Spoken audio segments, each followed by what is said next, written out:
Hello students, study with মিঠুতে তোমাদের সবাইকে স্বাগত। আমি তোমাদের মিঠু ম্যাম।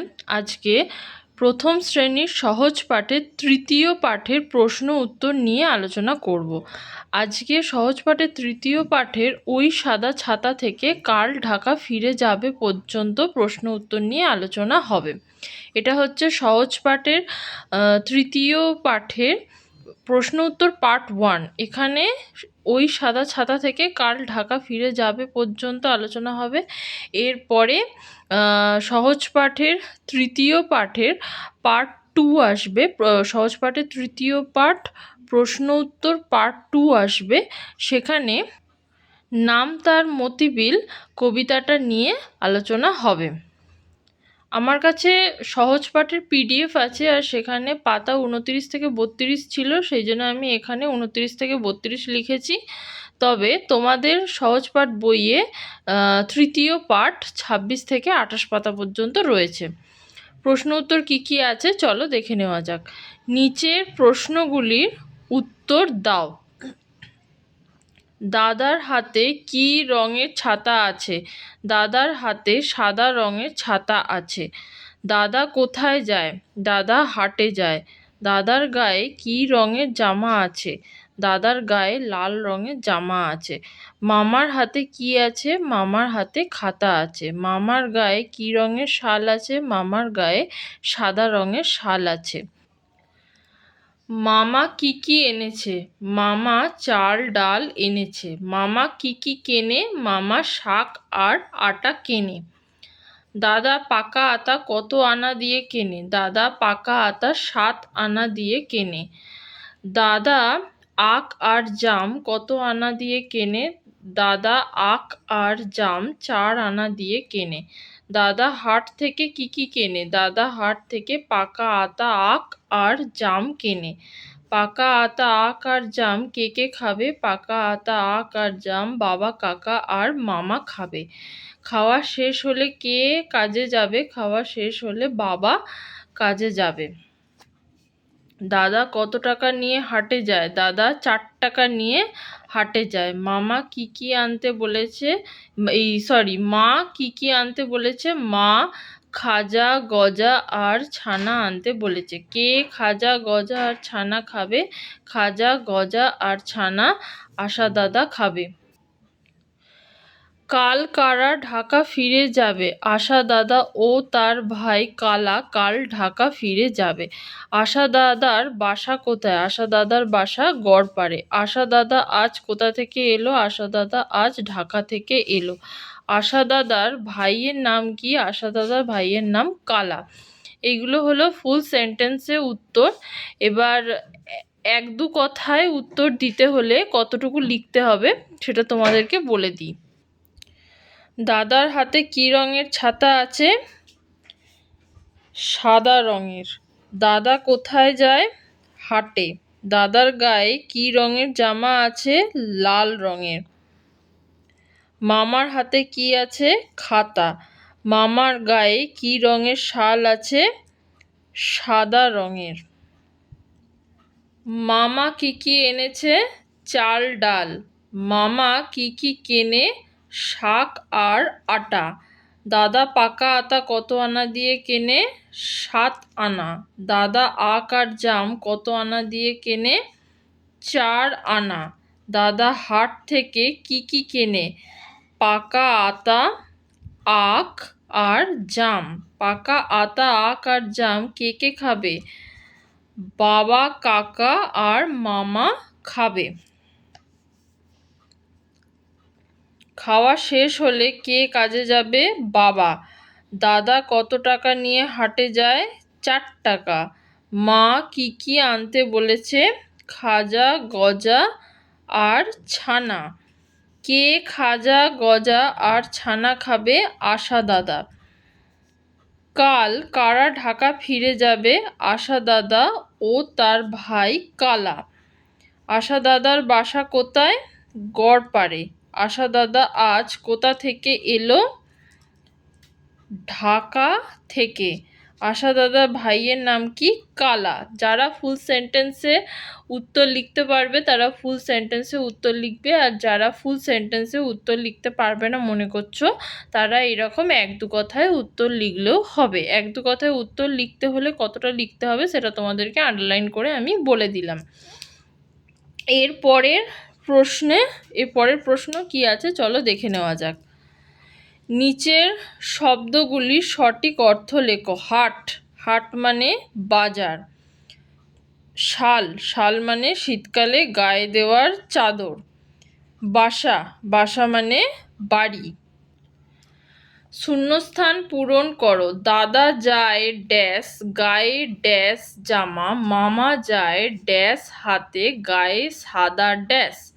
দাদা যায় হাটে, গায়ে লাল জামা, মামা যায় খাতা হাতে, গায়ে সাদা শাল। মামা আনে ড্যাশ ড্যাশ আর কেনে ড্যাশ, মামা আনে চাল ডাল আর কেনে শাক। দাদা কেনে পাকা আতা ড্যাশ আনা দিয়ে, দাদা কেনে পাকা আতা 7 আনা দিয়ে। বাবা ড্যাশ যাবে, বাবা কাজে যাবে, মা বলে ড্যাশ চাই আর ড্যাশ চাই। মা বলে খাজা চাই, গজা চাই আর ছানা চাই। আশা দাদা আজ ড্যাশ থেকে এলো, তার বাসা ড্যাশ। আশা দাদা আজ ঢাকা থেকে এলো, তার বাসা গড়পাড়ে। আশা দাদা আর তার ভাই ড্যাশ কাল ড্যাশ ফিরে যাবে। আশা দাদা আর তার ভাই কালা কাল ঢাকা ফিরে যাবে। নিচের এলোমেলো বর্ণগুলিকে সাজিয়ে একটি অর্থপূর্ণ শব্দ তৈরি করো। তয়াকা ছয়াকা, ছয়াকা তয়াকা ছাতা। টয়কা হয়াকা, হয়াকা টয়কা হাটে। তয়াকা খয়াকা, খয়াকা তয়াকা খাতা। ক তালবস্যয়াকা, তালবস্যয়াকার ক শাক। দন্তনায়কা আ দন্তনায়কা আনা। কয়াকা টয়াকা, টয়াকা কয়াকা টাকা।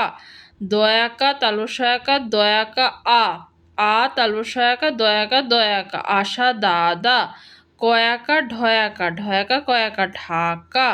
পয়াকা গ বয়শূন্য রয়িকা ডয়শূন্য র, গ ডয়শূন্য র পয়াকা বয়শূন্য রয়েকা গড়পাড়ে।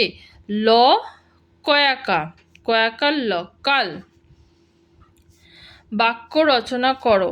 হাটে, এখানে যে শব্দগুলো দেওয়া আছে সেই শব্দগুলো দিয়ে নতুন নতুন বাক্য রচনা করতে হবে। আমি এখানে আমার মতো কতগুলো বাক্য রচনা করেছি, তোমরা তোমাদের মতো করে বাক্য রচনা করবে। প্রথমটা দেখো রয়েছে হাটে। আমার বাবা প্রতি রবিবার হাটে যায়। জামা, আমার এই বছর পুজোয় 4টি জামা হয়েছে। মামা, আমার মামা আমাকে খুব ভালোবাসে। আখ, আমি আখ গাছ দেখেছি। জাম, আমি জাম খেতে ভালোবাসি। কাকা, আমার কাকা প্রতিদিন আমাকে পড়তে বসায়। ছাতা, আমার একটি কালো রঙের ছাতা আছে। দাদা, আমার দাদা 3য় শ্রেণীতে পড়ে। খাতা, আমার কাছে 4টি খাতা আছে। আটা, আটা থেকে রুটি তৈরি হয়।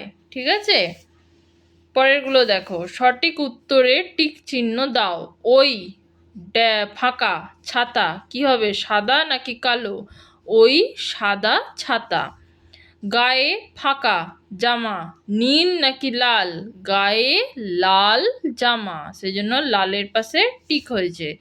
মামা যায় ফাঁকা হাতে, খাতা নাকি বই? মামা যায় খাতা হাতে। গায়ে ফাঁকা শাল কি হবে, গায়ে লাল নাকি সাদা শাল? গায়ে লাল শাল। মামা আনে চাল ডাল নাকি আলু কলা? মামা আনে চাল ডাল। দাদা কেনে পাকা আতা ফাঁকা দিয়ে, দাদা কেনে পাকা আতা 7 আনা দিয়ে। ফাঁকা কাজে যাবে, বাবা নাকি কাকা? বাবা কাজে যাবে। দাদা হাটে যায় টাকা হাতে, 5 টাকা নাকি 4 টাকা? দাদা হাটে যায় টাকা হাতে 4 টাকা। আশা দাদা আজ ফাঁকা থেকে এলো, আশা দাদা আজ ঢাকা থেকে এলো। তার বাসা নেপালে নাকি গড়পাড়ে, তার বাসা গড়পাড়ে। পরে রয়েছে বিপরীত শব্দ লেখো। সাদা, সাদার বিপরীত কালো। কেনে, কেনের বিপরীত বেচে। যাবে, যাবের বিপরীত আসবে। আজ, আজের বিপরীত কাল। এলো, এলোর বিপরীত গেল। হাতে, হাতের বিপরীত পায়ে। নিচের শব্দগুলির সাথে মিল আছে এমন একটি করে শব্দ লেখো। সাদা দাদা, ছাতা খাতা, লাল চাল, মামা জামা, খাতা ছাতা, হাতে রাতে, চাল গাল, জাম জাম আম, কাকা টাকা, খাজা সাজা, সাজা মানে হচ্ছে শাস্তি, খাজা সাজা, কাকা টাকা, কালা বালা, মেয়েরা হাতে বালা পরে সেই বালা, গজা মজা। ঠিক আছে, আজকে এই পর্যন্তই। প্রথম শ্রেণীর সহজ পাঠের তৃতীয় পাঠ প্রশ্ন উত্তর ওই সাদা ছাতা যে গল্পটা রয়েছে সেই প্রশ্ন উত্তর আজকে এই পর্যন্তই। আজকে এখানে প্রথম শ্রেণীর সহজ পাঠের তৃতীয় পাঠ প্রশ্ন উত্তর পার্ট 1 শেষ হলো। এরপরে সহজ পাঠের তৃতীয় পাঠ প্রশ্ন উত্তর পার্ট 2 আসবে। সেখানে তৃতীয় পাঠে যে কবিতাটা রয়েছে নাম তার মতিবিল, সেই কবিতাটা নিয়ে আলোচনা হবে। এখনো পর্যন্ত আমাদের সহজ পাঠে 1 থেকে 19 পাতা আর প্রথম পাঠ আর দ্বিতীয় পাঠ আমরা পড়েছি। আর প্রথম পাতা থেকে দ্বিতীয় পাঠ পর্যন্ত যত প্রশ্ন উত্তর রয়েছে সেই প্রশ্ন উত্তর নিয়েও আমরা আগের ভিডিওতে আলোচনা করেছি। সেই ভিডিও যদি কেউ দেখে না থাকো তাহলে প্লেলিস্টে গিয়ে দেখে নেবে, সেখানে পরপর ভিডিওগুলো সাজানো রয়েছে। আজকে এই ভিডিওতে আমরা প্রথম শ্রেণীর সহজ পাঠের তৃতীয় পাঠে যে গল্পটা রয়েছে ওই সাদা ছাতা, এই গল্পটার প্রশ্ন উত্তর নিয়ে আমরা আলোচনা করলাম। এরপরে সহজ পাঠের তৃতীয় পাঠের প্রশ্ন উত্তর পার্ট 2 আসবে। সেখানে তৃতীয় পাঠে যে কবিতাটা রয়েছে নাম তার মতিবিল, সেই কবিতাটা নিয়ে আলোচনা হবে। আজকে আমার ইউটিউব চ্যানেলে কেউ যদি নতুন থেকে থাকো আর এখনও পর্যন্ত যদি আমার ইউটিউব চ্যানেল সাবস্ক্রাইব না করো তাহলে আমার ইউটিউব চ্যানেল স্টাডি উইথ মিঠুকে সাবস্ক্রাইব করে দিও, পাশে থাকা বেল আইকনটাকেও ক্লিক করে দিও, তাতে আমি যখনই নতুন কোনো ভিডিও আপলোড করব তোমাদের কাছে নোটিফিকেশান পৌঁছে যাবে। আজকে এই পর্যন্তই। এরপরে আমরা প্রথম শ্রেণীর সহজ পাঠের তৃতীয় পাঠ প্রশ্ন উত্তর পার্ট 2 নিয়ে দেখা হবে।